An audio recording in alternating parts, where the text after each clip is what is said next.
저는요, 인문학을 오늘 여러분과 같이 할 겁니다. 인문학으로, 인문이에요. 네. 그렇죠? 인문학으로 여러분과 같이 할 겁니다. 그리고 이 책 내용도요, 바로 우리네 사는 삶의 이야기, 화가들의 삶은 어떠했는지, 속된 말로 뒷담화. 네, 뒷담화예요. 그래서 부정적인 뒷담화가 아니라 긍정적인 뒷이야기를 여러분과 함께 나눌 건데, 그 많은 화가들을 다 소환해오지는 못했고요. 한 두세 명만 제가 소환을 해왔어요. 그런데 여기서 끝날 거냐? 인문학은요, 지금 과거의 인문학은 그냥 듣고 끝났죠. 지금의 인문학은요, 써먹어야 돼요. 그렇죠. 써먹는 것도 오늘 할 거예요. 힐링아트 인문학 강사로 다시 인사하고 시작을 하겠습니다. 일단 오늘은 여러분에게 강사로 만날게요. 밖에서는 아티스트로 화가로 활동을 하고 있거든요. 그래서 인문학 강사로 다시 시작하면서 정식으로 인사드리겠습니다. 네, 강사 이경란입니다. 반갑습니다. 오늘은 바로요, 그림 속에서 질문을 찾아낸 거예요. 아마 우리 책 보다 보면은 엄청나게 많은 질문들 보직해지 막 떠오르죠. 뭘까요? 왜라는 거 우리 수업에서 많이 쓰지 않나요? 자, 계속 똑같이, 근데 왜 묻지 않는데? 이유는 있어요. 하기 싫은데 해야 돼요. 책임감 때문에. 우리는 왜라는 걸 계속 질문을 주고받고 하면 리사이클 질문 속에서, 리사이클 시간 속에서 예산을 계속 뱅뱅을 돌거든요. 그래서 Y가 우리 아티는 생각 열기로 이렇게 시작해볼 거예요. 너의 생각은요, 제가 도표로 한번 해봤습니다. 너의 생각. 이 너의 생각은 뭘까요? 한번 생각해보세요. 나의 생각은 만약에 그림으로 그린다면 리사이클이에요. 감 잡으셨어요? 서로 이야기했습니다. 이거는 마무리 때 생각을 열면 어떻게 할까? 생각 정리 파트 있습니다. 그럼 여기 아까 서두 이야기했죠? 왔죠? 왜 왔죠? 무엇인가를 얻으려고 했어요. 얻어가지는 마세요. 사용하시고 가시고요. 실천하셔야 돼요. 제가 검사하겠습니다. 여기 전화번호 저한테 다 남겨주고 가세요.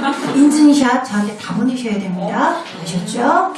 네, 여러분들이 조금 긍정적으로 막 오시면요, 생활에 긍정하는, 제가 긍정학 또 강사하기도 해요. 힐링아트가 왜 힐링아트냐면 긍정적으로 아트를 풀어나가는 것들 팁을 전문 강사이기도 하기 때문에요, 그런 팁도 드릴 수 있습니다. 근데 제가 이 강의가 12강이에요. 12강 중에서 첫 강을 한 6강이들을 모아서, 제 책에 있는 거를 모아서 이렇게 어떻게 보면은 첫 강? 인포메이션 강의일 수도 있어요. 처음 보여주는 거예요. 그래서 우리가 왜 왔어요? 감상하려고 왔죠. 음악을 감상하고 미술을 감상하려고 왔습니다. 그러면 감상한다는 것은요, 바로 그림 그리는 사람의 삶 속으로 들어갔다가 나왔다가 하는 거예요. 제가 이 책을 쓰면서 느낀 게요, 그 전의 책은 그냥 관찰자의 입장에서 화가들을 봤다면, 이번에 난 신간은요, 그들의 삶 속에 들어갔었어요. 그리고 또 한 발짝은 그 사람의 빙의가 되어가지고 그 사람 화가의 시선으로 주변과 환경과 진들을 다녀봤어요. 특히 대표작 누구일 것 같아요? 누굴까요? 맞아요, 피카소예요. 제 책은 피카소, 제 책 속에 피카소의 뮤즈의 명단이 시대별로 쫙 있어요. 왜 바꿨는지 이유까지 있어요. 그럼 오늘은 안 들고 나왔어요. 왜요? 들고 나오면 재미없거든. 내 책 안 사먹거든. 근데 피카소 말고 또 있어요. 근데 모든 남자가 다 그러는 거 아니에요. 근데 또 반대로 한 여자만 또 바라보고 혼자서 그림만 그리다가 가난하게 죽은 화가도 있어요, 사실은. 그리고 또 이런 사람이 있어요. 처자식 내팽개치고 자기 혼자 살려고 있어요. 네, 고객이 그런 예 중에 하나예요. 어떻게 고상해 보이죠? 원시대로 막 돌아가고 싶다. 근데 파보면요, 아니에요. 자기 살려고요. 그 섬나라에 프랑스에서 정착지원금 받아서 간 거예요. 그 시골을 뭐라 그러겠어. 내가 거기 가서 자리 딱 잡을 테니까 그때 와. 그때 우리 좀 잘 살다. 내가 고생 안 시켜줄게. 보관시켜줄게. 거기서 가면 내 그림 잘 그려서 잘 팔릴 거야. 이렇게 해서 분명히 갔을 거예요. 예. 그렇게 가는 많아요. 그리고 알고 보면은 별거 아니죠? 예.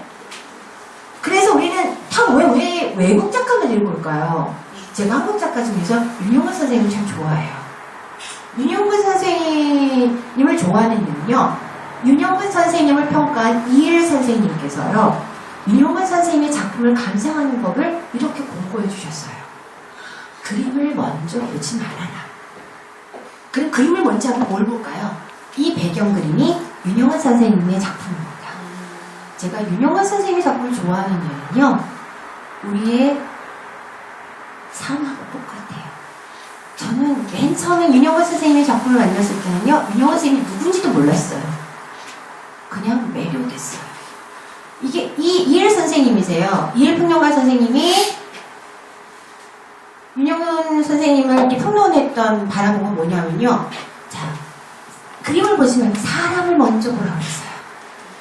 제가 윤영근 선생님에 대해서 그거 한 부분이라서 제가 이거는 그냥 자료로 갖고 온 거예요. 윤영근 선생님, 그러니까 윤영근인데 윤영근이라는 이름을 빼고 화가는 어떤 사람인가를 먼저 탐구해라는 거예요. 이 탐구 속에는요, 그 사람의 삶이 무엇인가, 뭐 언제 태어나고 뭐 했고 무슨 사주고 뭐 이걸 보라는 게 아니라 그 그림 사람의 성품을 보라는 거예요. 그러고 난 다음에 작품을 보라는 거죠. 저는 이제 이거를 사진으로 봤다가 실물 서울에서 했을 때 그 페이키 미술관에 가서 별관에 그림이 있는데 한동안 계속 앉아서 바라봤어요. 가까이 가면 어떠냐면요, 이게 캔버스인데 코팅이 안 된 캔버스예요. 그냥 코팅이 안 된 부분이라서 바르면요, 이 캔버스 사이에 올이 싹 스며들어가요. 근데 윤영근 선생님 자녀분이 이제 아니 다 칠해놓고요, 다 했대요. 그리고 난 다음에 나오시면서 하는 말이, 그 다음은 얘네들이 할 일이에요. 그 다음 나는 칠했을 뿐이야. 그 다음은 얘네들이 할 일이에요. 무슨 뜻일까요? 나는 칠했을 뿐이야. 나는 여기에 너라는 존재를 탄생시켜준 것 뿐이야. 물감에서 끄집어낸 거 중요하죠. 그 다음에 너희가 해요. 뭘 어떻게 해요? 그럼 하룻밤 자고 두 번 가면 변해요. 어떻게 해요?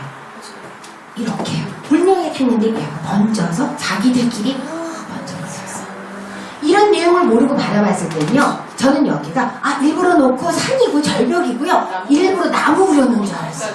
그렇게 안 보이세요? 동명한 줄 알았어요. 저는 맨 처음에. 이거 유아예요. 그림이 달라 보이시죠? 근데 이 성품, 윤영근 선생님의 성품이세요.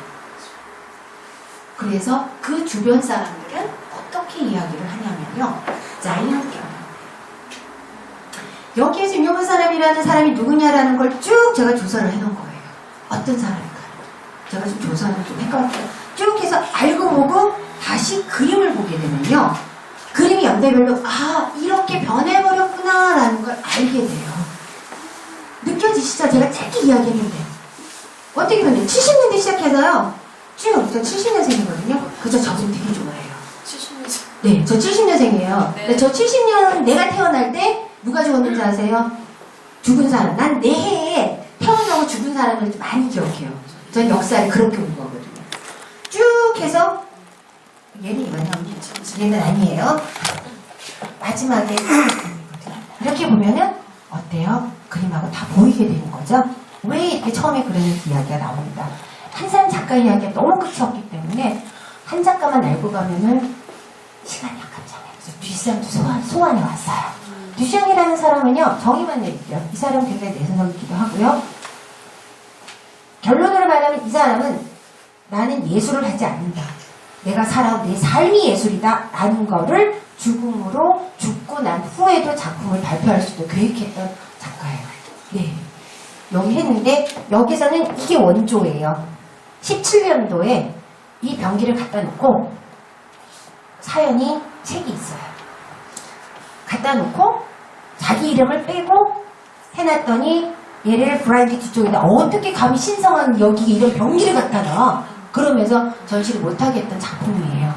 뒤에 나서 자기가 내 거다라고 평론을 하기를, 당신들이 쓰고 있는 그릇보다 더 깨끗하다.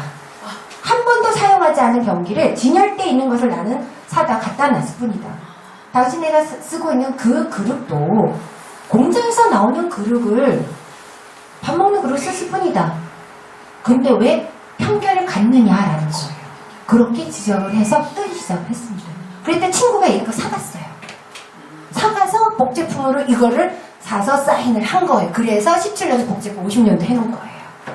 그래서 요 바깥에 요 뒤에 요거는요. 어떤 게 먼저이고 어떤 게 나중일까요? 자, 이쪽이 1번입니다. 1번, 여기 2번. 근데 결론적으로 얘가 먼저입니다. 처음이에요. 왜냐면 유럽에서 살다가 미국으로 망명 왔을 때 유럽에는요. 눈이 안 왔어요. 이 눈삽이라는 것이요. 처음 보는 거예요. 오래 쓰는 물건이고 하는 거예요. 농사할 때 쓰는 건가요? 그렇죠. 뭘 쓰는 건지는 몰라요. 철물점 본 순간에 사가지고 갖다 놓은 거예요. 네. 그런데 저것도 팔려서 사다 어떻게 했냐. 그런데 이거는 손잡이에다가 사인을 하고 매달려 놓은 거예요. 그리고 저게 팔리고 두 번째 또 복제품 갖다 놓은 거예요. 이게요. 알고 나면 재밌죠. 갖다 놓은 이거를 레디메이드라고 합니다. 네. 그래서 수업이 더 많아요. 또 뭐가 또 있냐면 이거예요. 여기다 병 이렇게 해갖고 병 말리는 거예요. 네. 이렇게 거꾸로 맞아요. 이렇게 해가 병 말려서 이렇게 또 쓰고 할 수 있도록 병을 꽂아서 하는 거예요. 그리고 여기 보이죠? 요거가 이제 팔리고 난 다음에 50년대 이제 딱 이제 보시면 병기보이만 있어요. 이거 50년도 거야. 이거 17년도 거야. 딱 나오시죠 이제. 좀 아는 척하세요 그때는. 이거 복제품이야. 뒷시장에 17년도 작품 복제해 놓은 거야. 그쵸? 그리고 요 앞에 있는 요거 있죠? 네. 이것도 복제품이에요. 여기 있는 거예요. 네, 버렸어요. 잠깐 외출한 사이에 편지를 보냈거든요. 네, 편지를 보내서 어떻게 보냈냐? 거기에 내 작업실에 가면은, 자, 자전거 수리랑 건조대가 있을 거야. 거기 안쪽에 사인을 해둘 거라면서 구구절절히 편지를 써가 보냈는데 이미 버리고 난 뒤에 받은 거예요. 그래서 다시 돌아와서 얘는 다시 산 겁니다. 재밌죠? 네, 그래서 뒷시장이 또, 뒷시장은 자기 삶이 예술이라고 칭했죠? 자, 뒷시장은 보이는 것도 있죠. 보이지 않는 것도 보였어요. 이게 다다라는 사조에서 미술사 나갔는데 죄송해요. 다다라고 있어요. 사조에 가면. 그래서 또 하나의 여성의 자아를 만들어냈어요. 같은 사람이에요. 여자만 자기 자신이. 사람은 여자에게는 남성의 자아를 가지고 있고 남자에게는 여성의 자아가 있다는 걸 알고 계시죠? 그것을 숨기지 않고 표현하는 거예요. 그러면서 이 사람이 하나밖에 없는데 맞아요. 서양 체스예요. 네. 서양 체스의 선수급이에요. 20년 동안 체스에 빠져서 활동을 했지만 그럼 화가의 길을 접었나라고 했지만 절대 좁지 않았어요. 체스를 하면서 또 작품 활동을 했었습니다. 첫 번째 부인이 있는데요. 첫 번째 부인하고 안 맞았어요. 여자가요. 자동차 부품 회사에 재벌 딸이에요. 어떻게 보면은 뒷사람 편안하게 좀 작가 생활 해보려고 소개받은 여자였었어요. 근데 안 맞았어요. 네, 그쵸. 그래서 나중에 결혼했는데 20년 동안에 체스를 하면서 작품을 냅니다. 마그리트 아시죠? 굉장히 유명해서. 자, 이 그림이 마그리트의 그림이라는 거 알고 계셨어요? 지금 여러분 이게 뭘로 보이세요? 무엇을 이야기하는 것 같으세요? 문이에요. 문이라는 걸 이야기를 해주는 거예요. 문은 무슨 역할을 해주죠? 네, 들랑달랑 맞아요. 벽을 뚫어서 구멍을 해주면 이것도 문의 역할이 된다는 거예요. 문은 소재가 어떤 거가 되든 상관이 없다는 거예요. 문의 역할에 대해서 이야기한다는 거죠. 이것은 인문학적으로 돌아오면은 나라는 사람은 도대체 여기에 어떤 존재이냐는 걸 그림으로 풀어낸 거예요. 그래서 요거는 뭔지 아세요? 제가 패러디한 거예요. 요 작품을. 저렇게 저 두 개는 좀 쉽게 풀기 위해서 제가 그려놓은 거예요. 저 위에 거랑 아래 거. 위에 거 보니까 마그리트라는 거 알겠죠?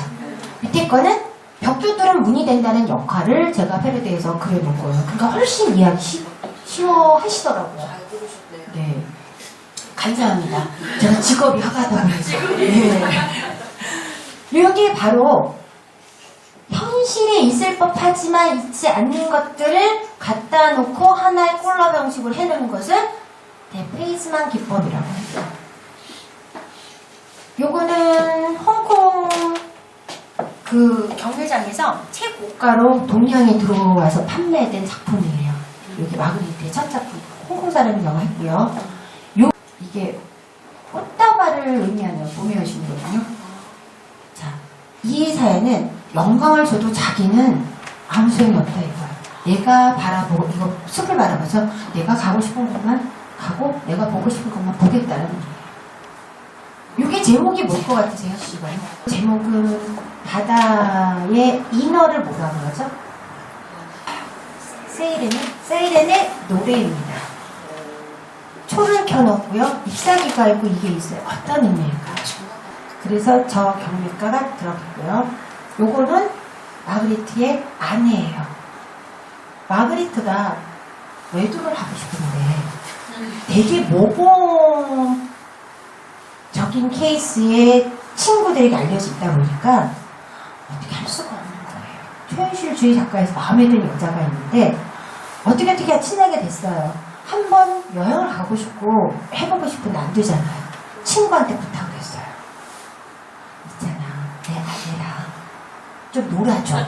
그 시간에 나 좀 딴 데 가서 놀게. 그랬더니 세상에 너가? 모범생 네가?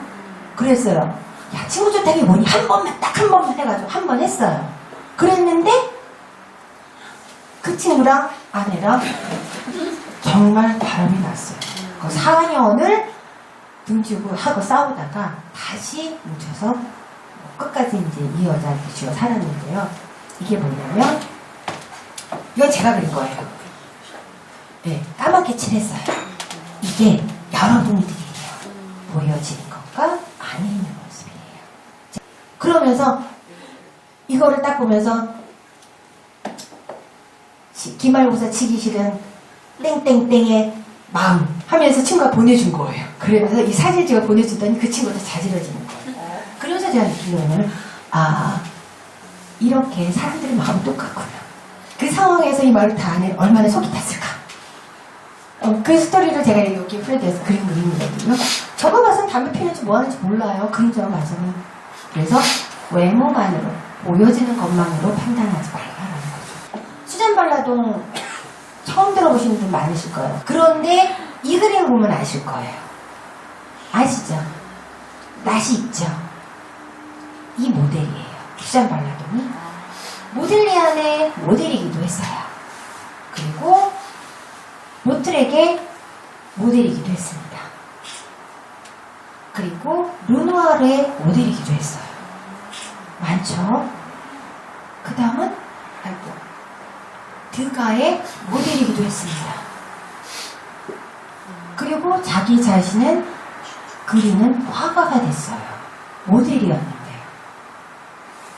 근데 이 수잔 발라동은 스스로 이제 처음 그렸던 작품이기도 한데요. 수잔 발라동이 그린 작품 하나를 더 보여드릴게요. 이 그림을 수잔 발라동이 그렸어요. 제목은 아담과 이브예요. 네. 근데 당시에 여자가 남자 누드를 그린다라는 거는요, 정말 획기적인 일이고요, 성공할 수 없는 일이고요, 이거 인정 못 받을 수 있는 일이에요. 그런데 그렸어요. 이 남자가 누군지 아세요? 남편 맞아요. 근데 자기 아들의 친구예요. 그러면서 모델을 세우기 위해서. 네. 그리고는 그림을 좋아하는 했는데 그 전에 또 사연은 있어요. 그 전에는 정상적으로 좀 이렇게 부유하게 편안하게 생활을 했었는데 그거를 버리고, 그러니까 편안하게 살 수 있는 부를 버리고 선택한 거예요, 사실은. 그 수잔 발라동이 이런 말을 했어요. 자기는 모델로 활동을 하면서 수모를 많이 겪었다고 해요. 너가 감히 모델인데 화가 흉내를 내? 라고 말을 들었어요. 그리고 아까 전에 드가가 있었죠? 드가는 이런 말을 했어요. 드가가 스승이에요. 드가가 많이 도와줬어요. 그러면서 첫 등단을 했을 때 드가가 하는 말, 이제 너도 우리 부류구나 라고 인정해줬어요. 그래서 이 드가는요, 이 뒷꼬리의 여인들을 많이 그렸어요. 드가가. 그런데 로트렉도 그렸어요. 로트렉의 수잔 발라동과 드가의 수잔 발라동이 약간 달라요. 이거 여기서 이야기하고 싶은 거는 관찰자와 같이 생활한, 그 삶에 들어가서 생활하는 시선으로 바라보는 게 다르다라는 거. 드가는 관찰자 입장입니다. 그리고요, 로트렉은 같이 생활하는 입장이에요. 그리고 수잔 발라동이 가장 사랑했던 화가가 로트렉이에요. 결혼하자고 제안을 했지만 거절했어요. 근데 이제 사담이긴 하지만 그건 제 개인적인 견해예요. 로트렉은 굉장히 잘 사는 집안의 아들이에요. 근데 키가 작아요. 난쟁이 화가라 알고 있어요. 그런데 그것까지도 수잔 발라동이 다 수용을 했어요. 나의 아픔이 너의 아픔이 되니까 너무 좋아했어요. 근데 로트렉은 수잔 발라동을 거절했어요. 그 이유는 수잔 발라동은 자기의 배우자가 될 자격이 없다라고 생각을 했었던 것 같아요. 그건 개인적인 거예요. 하긴 얼추 이렇게 조사를 쭉 해봤더니 그럴 확률이 좀 높다라는 거지 눈물이 되지는 않았거든요. 그래서 그냥 너를 그려주고 사랑만 했지 아내를 맞이하진 않았어요. 그런데 이 수잔 발라동은 꼭 사랑했던 음악가가 있어요. 이따가 그 연주곡을 들려드릴게요. 그 음악은요, 나는 당신을 원해라는 거예요. 이 수잔 발라동을 위해서 작곡한 곡인데요. 사후 죽고 난 뒤에 그 음악가가 죽고 난 38년 뒤에 영화 음악으로 뜬 곡입니다. 귀에 익으실 거예요. 이따가 우리 활동할 때 들려드릴게요. 아직 모네입니다. 모네도 한 여자를 사랑했어요. 모델 걸 만나서 한 여자를 사랑했는데요. 이 작품을 판매되면서 약간의 생활이 좀 그림 한 장 팔리면 생활이 좀 펴졌다가 다시 그 다음 작품 안 팔리면은 또 팔릴 때까지 힘들었다가 이렇게 하는 게 화가의 예술가의 삶이에요. 네. 그러니까 모네도 좀 잘 사는 집이었는데 어떻게 모델이랑 결혼하느냐 라는 반대를 위해서 모든 지원을 차단시켰어요. 그러니까 어떻게 해요? 자기가 사랑해서 자기가 책임져야 되니까 가난을 선택한 거예요. 사랑을 선택한 거죠. 그러면서 이 그림의 히스토리가 있어요. 이게 원작이 이거 조그만 스케치거든요. 근데 이걸 엄청 이렇게 크게 그렸어요. 하다 보니까 집세를 못 내가지고 집세 대신 이 그림을 맡겼어요. 집세 대신. 그랬더니 집 주인이 무식하기 싫은 이 그림을. 옛날에는 이게 캔버스도 둘둘둘 말아요. 둘둘둘 말아서 지하 창고에다 처박아 놓은 거예요. 몇 년이 지나고 나서 돈을 들고 가서 내 작품 찾아온 거예요. 왜냐면 최고의 걸작이었거든요. 야심작이었거든요. 그런데 꺼내 봤더니 어땠을 것 같아요? 지하에서 처박아 놨으면 어땠을 것 같아요? 썩었죠. 곰팡이스럽겠죠. 청이니까. 네. 그래서 곰팡이는 쓴 부분 위와 아래는 곰팡이 쓰면서 이렇게 잘라져 버린 거예요. 그래서 이 원작 큰 거를 세 토막으로 냈어요. 근데 이 한 토막은 없어져서 본인도 몰라요. 그래서 지금 현재 미술관에 이 두 작품은 요렇게 전시가 되어 있어요. 그걸 이렇게 따갖고 해놓은 거거든요. 그러니까 이 모네가 이거를 얼마나 애지중지 했겠어요. 그거를 줬는데 제가 처박아 넣어버린 거죠. 다시 복원을 했는데 결국 저거밖에 못했다는 거죠. 어떻게 우리 현실에 이야기했잖아요. 실천하는 것까지 제가 마무리해드린다고 그랬죠. 생각 정리합니다. 맨 처음엔 뭐였죠 우리? 너희 뭐였어요? 이거 문구 틀려요. 맨 처음에 뭐였죠? 맞아요. 너의 생각이었어요. 여러분들의 생각은 선입견일 수도 있고 순수할 수도 있습니다. 그래서 그림으로 표현을 하면 직진이었어요. 왜였을까요? 나의 그림인데 이거는 이거였었어요. 왜 그럴까요?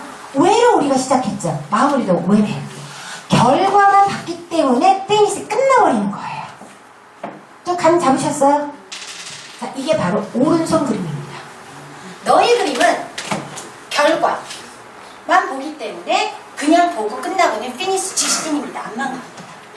그러나 우리의 삶이 이러고 간다면 재미있을까요? 없을까요? 자, 이건 왜 그럴까요? 과정이 있기 때문입니다. 열어준 결과는 저 과정을 즐겼어요. 바로 왼손은 과정을 즐겼어요. 리사이클. 언제나 그래도 새로워요.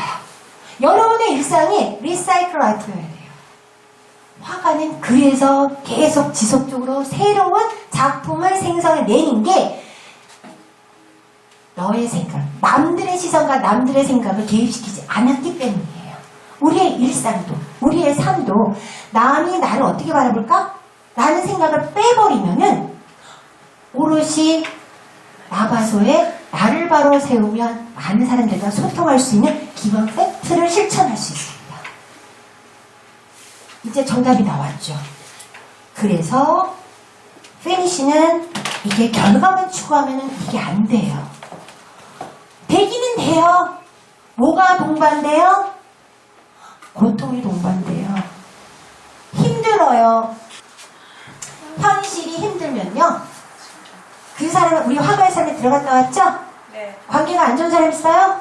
직장이 있어요? 미운 친구가 있어요? 남편이고 와이프가 있어요? 자식이 속색이에요? 그 사람의 입장에 들어갔다가 나와보세요. 그게 긍정입니다. 긍정은요, 잘 될 거야, 잘할 거야, 할 수 있어요가 아니라 그 사람의 입장에 가서 갔다 나오는 게 아니라 입장에서 생각하고 바라보고 난 다음에 라고 지금 끄떡끄떡 하신 것처럼 라고 인정하고 나와서 그 사람을 바라보면 달라 보인다는 거예요. 그게 긍정의 실천이고요. 인문학을 배워서 현실에 사용하는 겁니다. 인문학을 배우고 끝나는 게 아니라 인문학을 배워서 긍정적으로 내 생활에 실천하는 리사이클 라이프예요. 인문학은 지금 과거의 인문학이랑 현재 인문학은 다르게 실천하는 인문학을 배우고 여러분들이 계속 리사이클 해야 돼요. 어떻게? 이렇게. 오늘의 나가 내일의 나로 어떻게 너의 그림으로 시작됐으나 다시 오늘의 미래에 가면 다시 내가 오늘의 나가 되죠. 그럴 때는 나의 그림으로 돌아보시라는 겁니다. 그러면 조금 일상 힘드세요? 조금 따분하세요? 날씨가 구리니까 내 일상도 구려 보이세요? 그러면 여러분이 오늘 그림 별이 많이 붙여진 그 그림을 살포시 꺼내보세요. 그러면 여러분의 일상이 조금 넉넉해지지 않을까요? 바로 이렇게 힘든 날 당신이 선택한 이거 한번 꺼내보세요. 저는 이렇게 해서 이렇게 액자에 넣어주면요. 저는 이렇게 한쪽이 반장 했는데요. 이렇게 두 장 하고 사실은 살을 종이가 모자라서 반 잘랐어요. 그래서 죄송합니다. 이렇게 액자에 넣어서 실천하고 눈에 보이고 이 그리는 과정은 어때요? 눈에 보이나요? 보이지 않죠. 왼손은 보이지 않는 나입니다. 오른손은 나한테 보여지는 나입니다. 그 차이가 어떻게 보여주고 어떻게 나를 바라보는지는 여러분들이 스스로 생각해 보시면 아하라고 생각하실 겁니다. 자, 그리고 이 여러분과 만났던 이야기 속에서 다음 기회가 되면은 이야기해 드릴게요 했던 반종들 이야기가 이 책 속에 들어가 있습니다.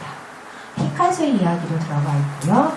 다양한 그림들이 있고요. 저기 이렇게 저 사파 있죠? 저거 스토리 이야기 어디에서 들을 수 없는 작가한테만 직접 들을 수 있는 스토리거든요. 사실 저거 인물란 펜으로 그린 거예요. 만년필 펜으로 그린 건데요. 마감해놓고 급조 뭐 필요하다고 그렸는데 1분도 안 걸렸어요. 근데 대강 그렸다는 그 느낌 속에는요. 나의 편견이 안 들어갔더라고요. 네. 근데 한없이 보면 아쉽고 저게 왜 표지에 들어가는 거지? 안에 분명히 들어간다고 그랬는데 라고 했지만 제가 그래서 이거를 가지고 있는 여러분이 그렸던 저는 오른손으로 그렸지만 왼손 같은 느낌으로 그려졌어요. 화가는 이겁니다. 피카소가 아이와 같은 그림을 그린다고 하죠? 오른손으로 아이와 같은 생각으로 너의 생각을 빼고 너의 그림을 빼고 나의 생각과 나의 그림을 그린 거예요. 그래서 거상이 되고 대가가 된 겁니다. 여러분의 삶도 오늘의 화가가 된 여러분들도 여러분의 삶 자체가 예술이 될 수 있고요. 누구에게 보여지는 삶이 아니라 내가 뒤돌아서 봤을 때 내 삶은 대단했어. 토닥토닥 할 수 있는 일상 하루하루가 되지 않을까 싶습니다. 이상입니다. 즐거웠습니다.